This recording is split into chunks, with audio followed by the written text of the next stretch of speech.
So, Lions, welcome to you. Thank you for having me. How are you? It's a pleasure. I've waited a long time for this. Huge fan of yours. Now, tell me why you've gone from dog to lion. Well, it's a transformation musically, spiritually, and mentally. You know, I went to Jamaica on a journey to make some music, and eventually became, engulfed with the spirit of Rastafari and the spirit of reggae music. And the transformation was necessary. It became what it is.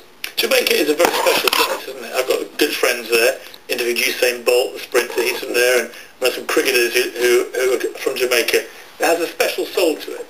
It does. It's a special place. Once you engulf Jamaica, it takes over you. You know, no matter what kind of person you are, it's just that spirit of love and caring and giving that becomes a part of you. And, once I became, a part of Jamaica and the music and the culture, it took me in as a brother. Yeah, Bob Marley's up there somewhere, smiling down on you, Snoop Lion. He loves his stuff. And that's what it's about. To me, the whole title of the record, Reincarnated, is because I always felt like I was Bob Marley reincarnated.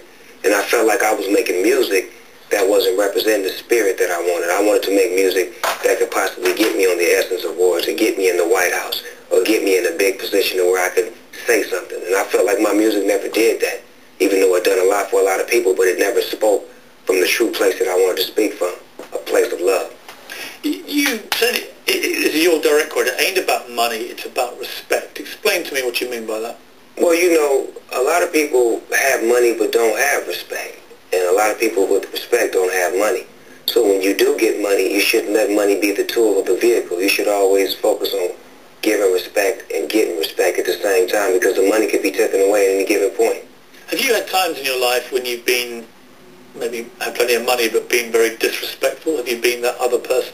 Oh, yes, definitely, because that's what comes with the territory, especially when you don't know how to handle money and you don't know what to do with money, and you let money become, the direction of your life. But until you understand what life is all about, then you put money back in its proper perspective.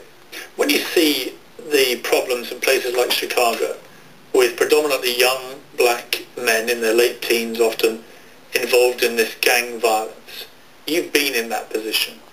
What are the real causes, do you think, and what are the best possible ways of resolving it? It's a miscommunication somewhere. It's a miscommunication with the people in the community and the youth. Because the youth are in revolt. They're doing what they want to do because no one is there to give them directions on what they need to do.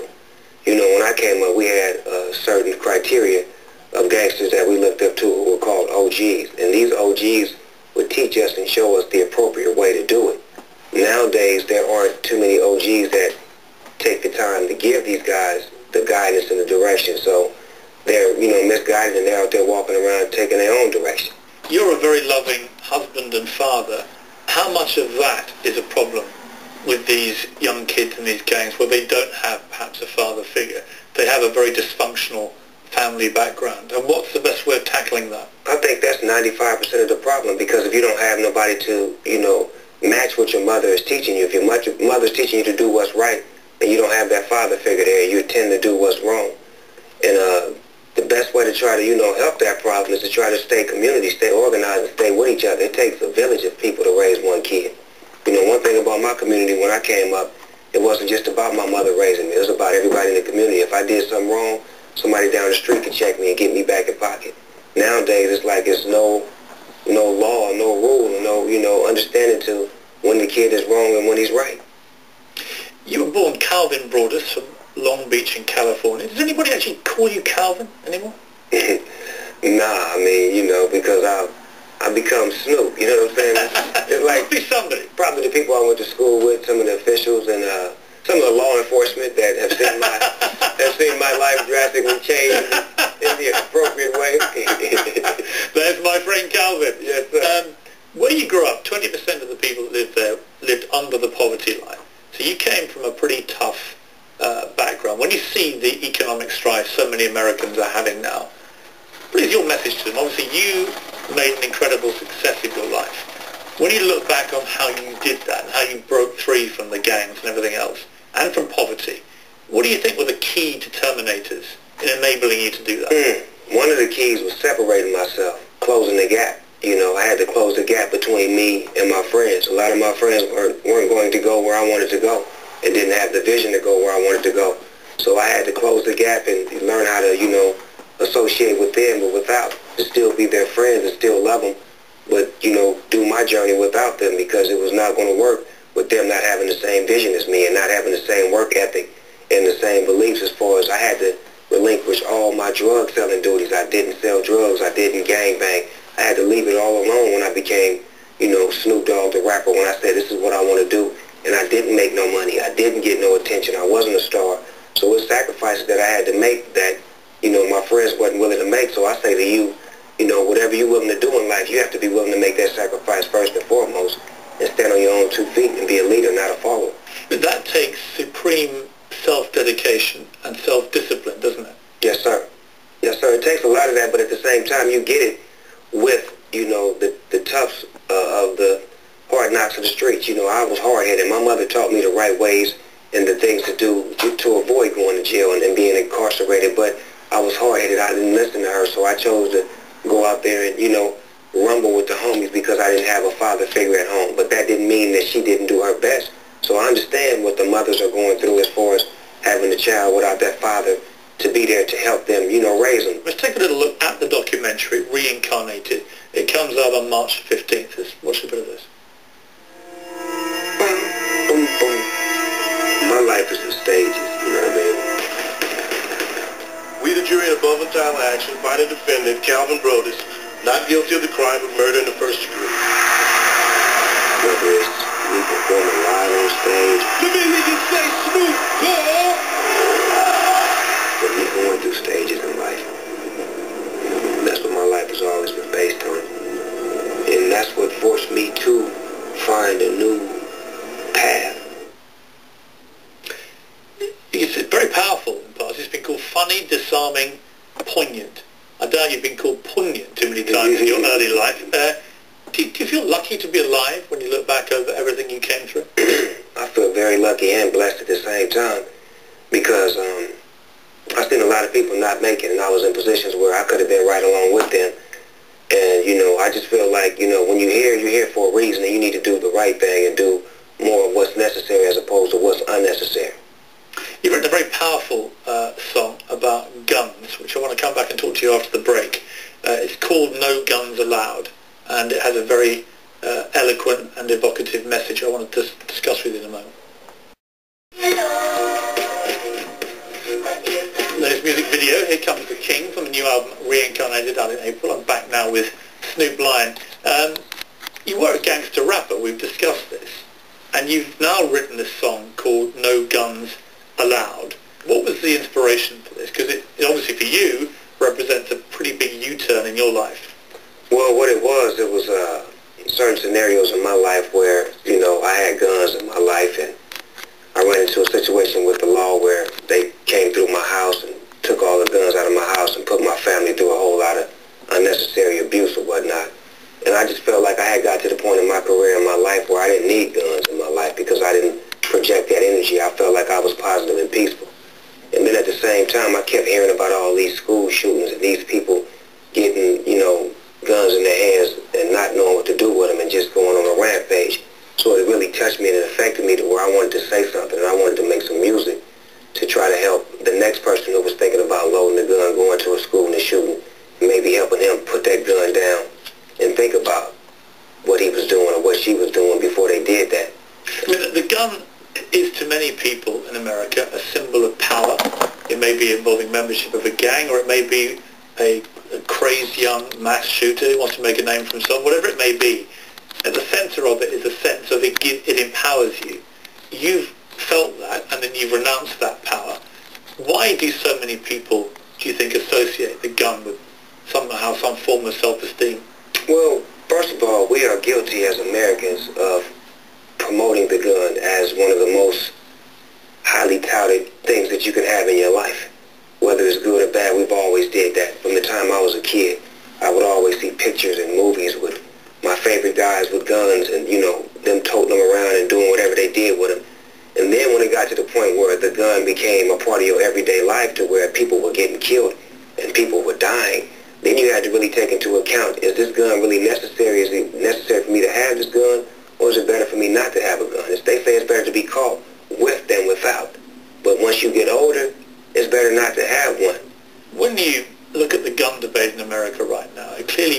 polarizes people. It's extremely emotive. I've had many angry exchanges now with people who say that anyone who wants gun control is damaging their Second Amendment rights and so on. What do you think of the debate? I don't think we should, get rid of guns. I just think we need to get them out of the wrong hands. And it should be more provisions took in order to get a gun. And it should be more put on that because, you see the results when they're in the wrong hands. Tragedies, kids losing their lives, people unexpectedly being shot upon. I mean, this is horrific, man. So we got to try to figure out how to control it. If we don't, who will? So it is a time for change. Some of these laws that were written in the 1800s need to be tweaked for the 2000s. And that's just what it is. I can go get a gun right now, just like that. It shouldn't be that easy. How much responsibility should the music industry take in terms of allowing other rappers to write songs which glorify the use of guns? Hollywood with movies that do the same. You say yourself you were affected by the Hollywood movies you saw. Violent video games. Me personally, I love entertainment for what it is, but when the entertainment comes off of the screen and becomes a part of your everyday life, then it becomes frightening, and then you have to figure out what's the best move to prevent something like that from happening again, because we still haven't thought of a way to prevent these tragedies from happening. They can happen at any given moment. One of the things you've done very successfully is try and give people an option, perhaps, to running with gangs and so on, and a lot of it's to do with the Snoop Youth Football League. Tell me about that. The Snoop Youth Football League was created 8 years ago for the urban communities, for me to give back to help the single parents and the kids who were affected by gang violence and not having fathers in their lives. It's a program where football costs $100 for a kid to play. They get to play football all season. They have to maintain a 2.0 GPA. And through the life of the program, we've put guys through Division I, such as DeAnthony Thomas. We got guys in the NFL like Ronnie Hillman, who plays for the Denver Broncos. So we've sent a lot of guys to Division I programs and high school. So we're so proud of our program for being able to step into these guys' lives and give them something. And then at the same time, we bring a lot of gang-related communities together who would have never worked together, but because of the kids, they're all intertwined into the Snoop Youth Football League. And now you got all of these different gang neighborhoods working together for one cause to keep these kids playing football in the Snoop Youth Football League. It's excellent what you do, and I salute you for that. There should be a lot more of it. To take another break, I want to come back and talk to you about what Willie Nelson told me about you. Another music video featuring Snoop Lion and his daughter, Corey B. Back now with Mr. Lion. I like calling you Mr. Lion. Yeah, man. Ring of... I like the way you say it. You're a very talented family. You've got 2 sons and a daughter. Yes. Your son Cordell is a high school football star, offered a scholarship to UCLA. You must be personally thrilled with that. Man, I'm so ecstatic because I used to have to pay to make him play football back in the days, and now he loves football and he's giving me all he can give me, so I'm loving that. And working with your daughter, that must be a buzz. Man, my baby girl, Corey B., she's singing and doing her thing and having fun. She just did her cover of the Taylor Swift song, Trouble, with her friend Gabby. It's a beautiful song out on YouTube right now. Do you have any concerns about them entering the tawdry world of show business? Nah, not really, because I feel like they've been spooned and groomed by being around me and me giving them the uncut version as opposed to just hiding and keeping it away from them. I've shown them from day one. Is fame a lethal drug in many ways? How have you learned to deal with what fame is all about? Oh, definitely. Fame is definitely a lethal drug. You have to know how to contain it and know how to not abuse it, because it can get the best of you and you can expect too much out of it, because fame is meant to last for 15 minutes, but some of us know how to make it last a little longer, but at the same time, you can't let it get the best of you. Now, let's get to another very famous man, Willie Nelson, who I had on the show recently, who I absolutely loved. And this is what he had to say about you, Mr. Lion. Do you take a lot of it? I think some people have more tolerance, for smoking pot than others, and I know people who can take one hit and just go to sleep completely, and other guys that can smoke a lot. Me and Snoop smoke a lot, and in every country we've been in, I guess, I was in Amsterdam one time, and Snoop called me and wanted me to sing on his record, and I said, okay. He said, where are you? And I said, I'm in Amsterdam. So we caught the next plane and come over, and we recorded a song together. You and Snoop go to Amsterdam, the mecca of dope, really, and you both have a load of it and then write some music together. Now we can go to Colorado.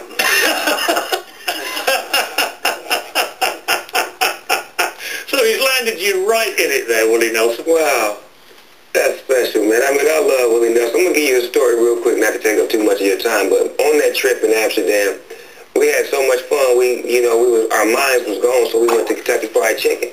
So we ordered some food, and they brought the food in through the drive-thru, so they had the box of chicken right here. So me and Willie sat side by side, and we put our hands in at the same time and grabbed the same piece of chicken. And I said, you know what? That's yours, Willie. He is a fantastic guy. He is, man. And I really want to come on one of your road trips. You They sound man. such fun. Man, you'd have a blast. We can eat Kentucky, we can do whatever else you guys get up to. Yes, sir.